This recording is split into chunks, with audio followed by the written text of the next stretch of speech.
Hi, my name's Phil. I like talking about politics, and in this video I'd like to discuss the Welsh Government's plans for proportional representation in the Senedd, including what I see as the advantages and disadvantages for the system in the interest of promoting the idea for future Westminster elections.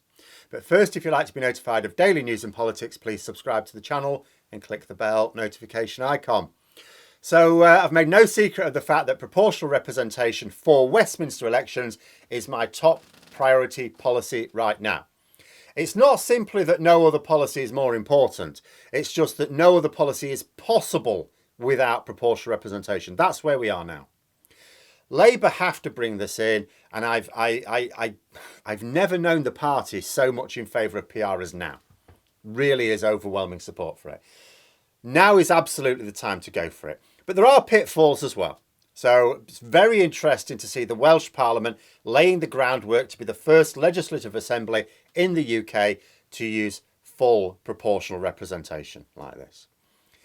Labour don't have a majority in the Senedd, the Welsh Parliament, but they have an alliance with Plaid who also want this system. So there is a majority of Welsh MSs to get this done. I'll also say that I am cautiously in favour of the specific format. I do recognise downsides that people may see in it. Has to be said, there are lots of different forms of proportional representation, and for people like myself who want Labour to find a way to introduce it for Westminster elections, really important the details are debated well in advance. I see too many people going, yes, we need proportional representation and Labour must adopt it, without saying what. What do you mean by that? You know, Wales is opting specifically for a closed list system alternating between male and female candidates using the D'Hondt formula. They also want to use existing Westminster constituencies as the basis for their elections. So, 4 elements, what do they mean? First, the D'Hondt method, people around Europe will be very familiar with this, commonly used for proportional representation allocations. The Senedd is already using it for some of their MSs. As with Holyrood, the Senedd has the majority of its members voted for using the archaic first past the post system, with a smaller number using proportional representation. And it's a nice, simple, tried and tested method. It's very easy to follow. It means that each party should win a number of seats in proportion to their share of the vote. You get 40% of the votes, you get 40% of the seats. That's what I want. Now, related to that, the second element. The proposal is for a closed list system.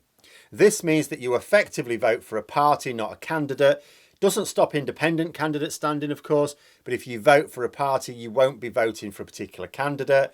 You know, which MPs, if it was Westminster, you end up with depends on the list that the party draws up. Now, there are people who aren't too keen on this, but the reality is that this is what happens anyway. Like, people don't actually use their votes in a way that recognises the current electoral system. So why not change the system to match how people naturally try and use their votes anyway? The majority of people vote for a rosette. Just adopt the system. If you have a system that's in tune with the way voters behave anyway, that's probably the best system. 3, using Westminster constituencies for the Senedd will also be tidier. Now, at this point, I have to broach the main concern of some people that when you vote for candidates in a region, you might not end up with an MP as in your town. People say, oh, you might end up with a whole cluster of MPs up here and there's no sod near you.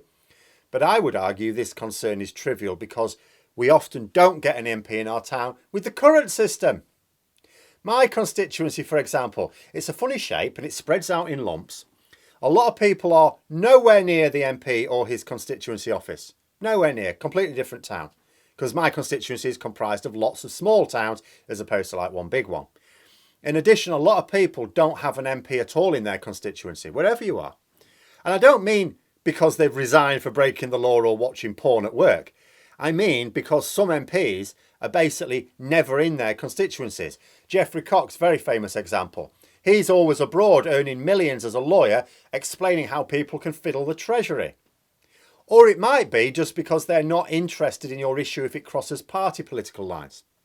So there are loads of Conservative constituencies, for example, where the MP may not help, say, left-wing citizens if the issue is what is seen as a political one.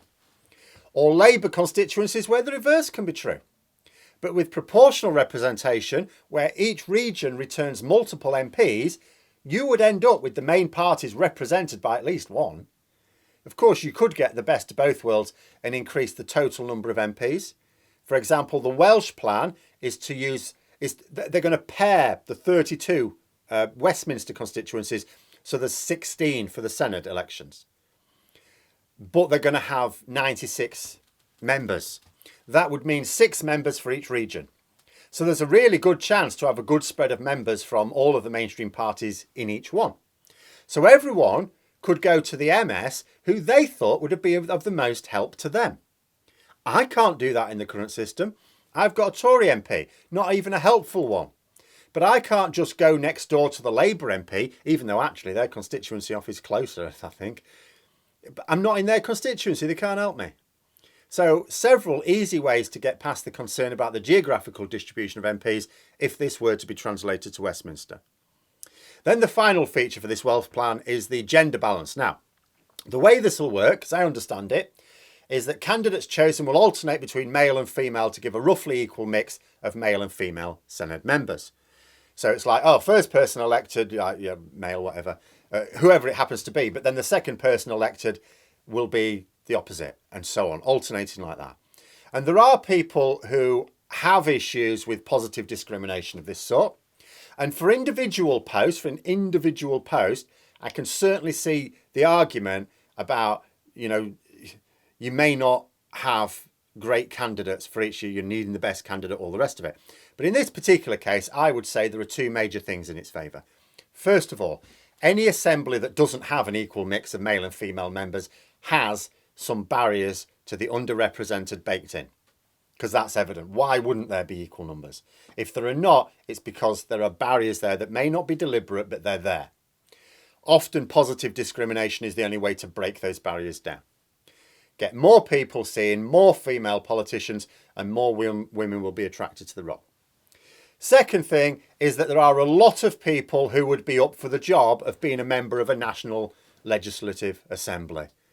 There are things that turn me off about the job, but there are a lot of people who'd be well up for it.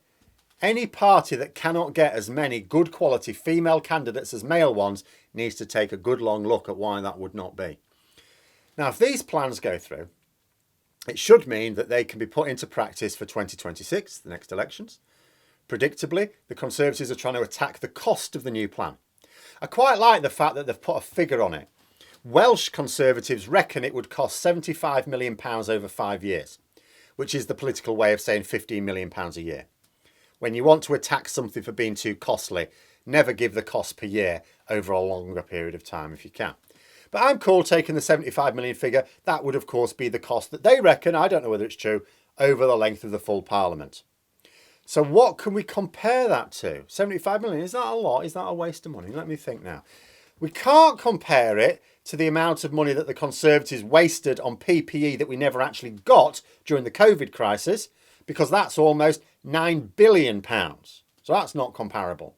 We can't compare it to the money the Conservatives wasted on PPE that they did receive, but that they can't use because it wasn't what was ordered and would be unsafe, because that's £3 billion worth of waste. So that's less, but it's still not comparable to 75 million. Well in excess. Oh, what about test and trace? Which Parliament have said didn't even help. It was run so badly. It's not that test and trace wouldn't have been of help. It was useful in other countries where it cost a fraction of what we spent. No, Parliament said in this country, the way it was run, it was actually of no help at all. Is that comparable? Oh, no. We wasted over £30 billion on that. It's quite tricky, this. I'm trying to think of an example where the Conservatives only wasted £75 million on nothing. I mean, say what you like about the Tories, but when they waste money, they do it on a massive scale. Long story short, I don't think people will find it hard to come up with examples of money that the Conservatives have actually wasted, while they are attacking a much more modest spend to ensure that everyone's vote counts in an election. But it might be an interesting trial run for the same for Westminster, the campaign that is. The same forces will be for and against. The same forces ranged against will fight tooth and nail. And I don't think they can stop this Welsh plan, but they will want very badly to trash the perception of it in the public's mind in order to prevent people going, oh, why not have this for Westminster then? And move us towards a modern electoral process for the whole of the UK.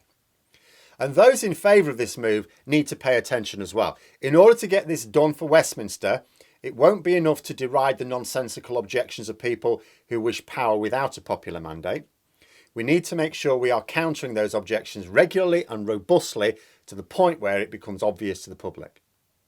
But those are my thoughts. Let me know yours in the comments below. I hope you found the video interesting. If you did, please click the like button, maybe even click on the join button if you'd be interested in memberships. And until next time, I'll see you later.